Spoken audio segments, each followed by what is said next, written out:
China could now afford to dream about a different kind of future. Now, because before it had really become a football, it had been kicked around the world.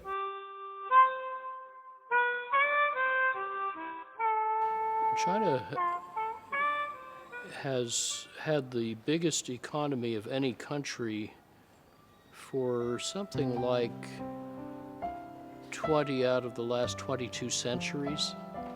The last two were an anomaly. But around this time now, China is regaining its stature as the world's biggest economy, depending on how you count it. Even in the Tang Dynasty, China made more iron and steel than all of Europe. This went on for 100 or 200 years.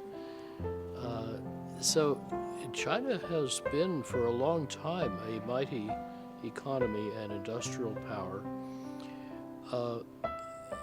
And I think the same hard work and sense of strategy that has made China a great nation and economy is now being focused on very worthy future directions of Chinese development that are inspiring many in other countries. Well, Chinese dream, I think, first of all, Chinese dream, you can interpret Chinese dream in different way. You can, well, in English, Chinese dream is easier, but you can say individual Chinese dream or China as a nation state. If a nation state becomes strong, well, individual will feel safer. Of course, you have a very strong national defense. Right?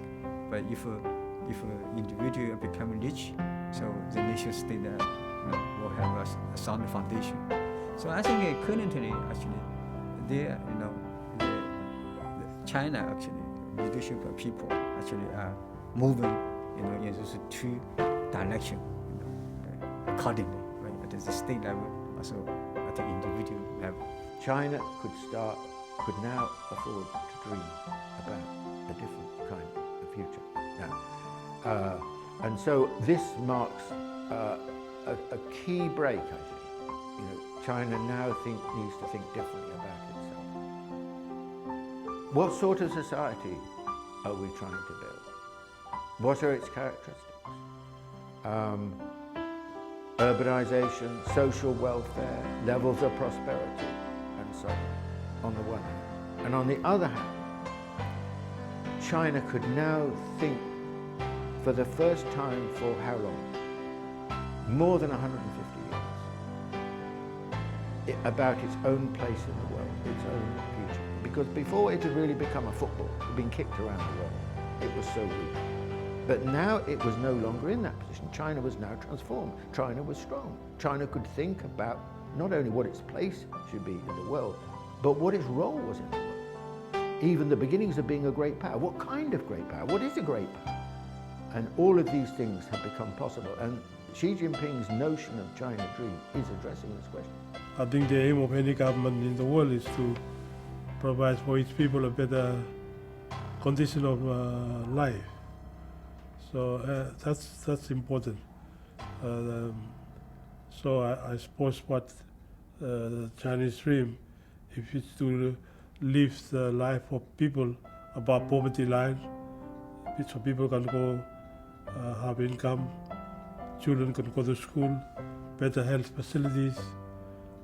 I think that's better for everyone in the world. What I think is the China dreaming is